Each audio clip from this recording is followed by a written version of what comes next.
Kalau salafi itu bukan ormas, bukan madhab, tapi dari kata salaf. Salaf itu manhaj artinya. Manhaj. Ya. Jadi salaf itu artinya sesuatu yang lampau, yang lalu. Kenapa disebut dengan salaf? Karena saat kita berusaha untuk beribadah, menunaikan pendekatan kita, ibadah kita kepada Allah Subhanahu wa taala, saya mau tanya, cara kita ibadah itu mesti seperti siapa caranya? Rasulullah sallallahu alaihi wasallam. Rasulullah itu hidup di zaman kita atau hidup di zaman dulu? Dulu itu bahasa Arabnya salaf. Salaf. Ya. Jadi mengikuti yang dulu bahasa Arabnya salaf. Kalau disebutkan mengikuti itu ditambah ujungnya dalam bahasa Arab dengan ya nisbah. Ya nisbah itu gampangnya tambah i saja depannya. Ujungnya maaf, tambah i. Misal salaf dulu, ikut yang dulu disebut dengan salafi.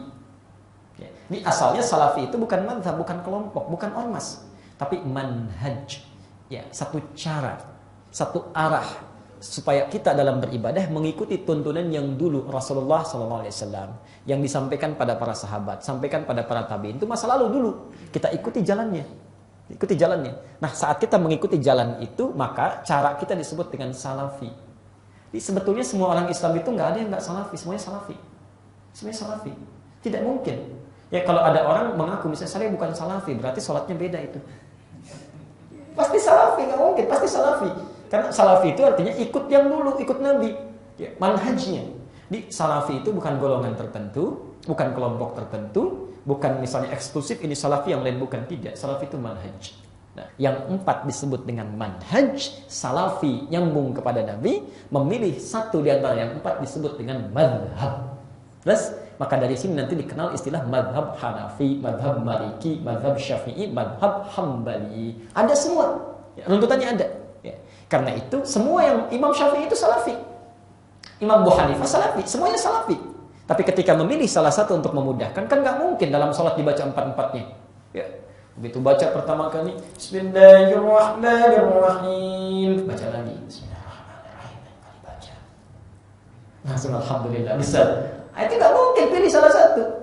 Pilih salah satu. Maka saat Anda memilih disebut dengan madhab. Yang jadi persoalan, ketika guru ini mulai mengajar, pindah ke satu tempat yang penduduknya belum tahu sama sekali bacaan, saya ingin tanya, apakah diajarkan keseluruhan caranya atau pilih salah satu? Pasti pilih salah satu. Kalau diajarkan semua jadi bingung orang, karena belum tahu kan? Maka dipilih salah satu. Maka sampai hari ini di Timur Tengah itu dan sekitarnya itu punya madhab, pilih salah satu. Ya. Di Saudi misalnya, itu teluk semua lah. Uni Emirat Arab, Qatar dan sebagainya, itu disirkan bacaannya, bismillahnya. Mereka memilih dari Ahmad bin Hanbal. Ya. Masya Allah. Misal kayak Mesir sana, ya, kebanyakan dia Syafi'i, dijaharkan. Ya.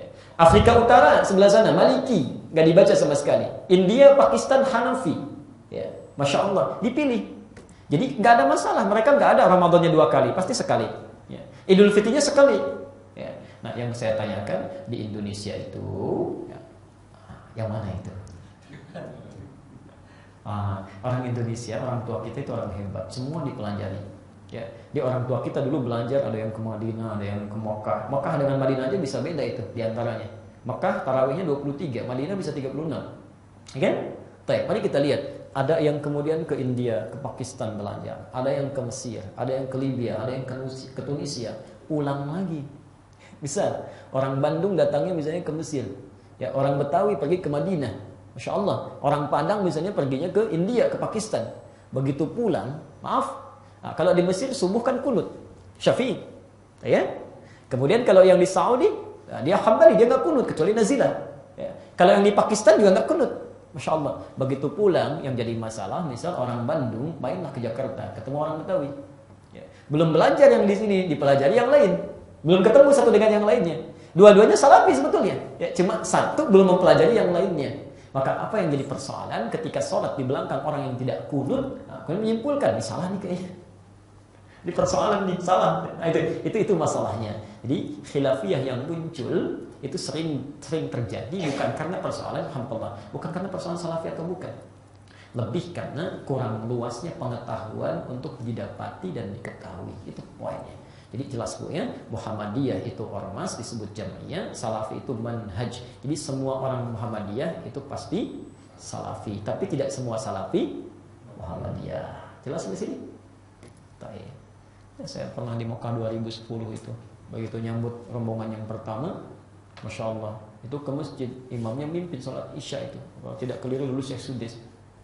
Alhamdulillahi Rabbil Alamin. Samping langsung bilang, ini kayaknya NU nih imamnya, Muhammadiyah imamnya. Oh dia imamnya, bismillahnya nggak dijaharkan. Ya. Begitu subuhnya nggak baca kunut juga gitu ya. Wah ini sudah, ini nih mutlak ini, Muhammadiyah ini imamnya. Jadi nggak ada hubungan itu dengan Muhammadiyah, itu nggak ada hubungannya. Zaman Nabi nggak ada, zaman tabi'in belum ada. Itu baru di kisaran awal abad ke-20. Jelas Bu ya, saya kira.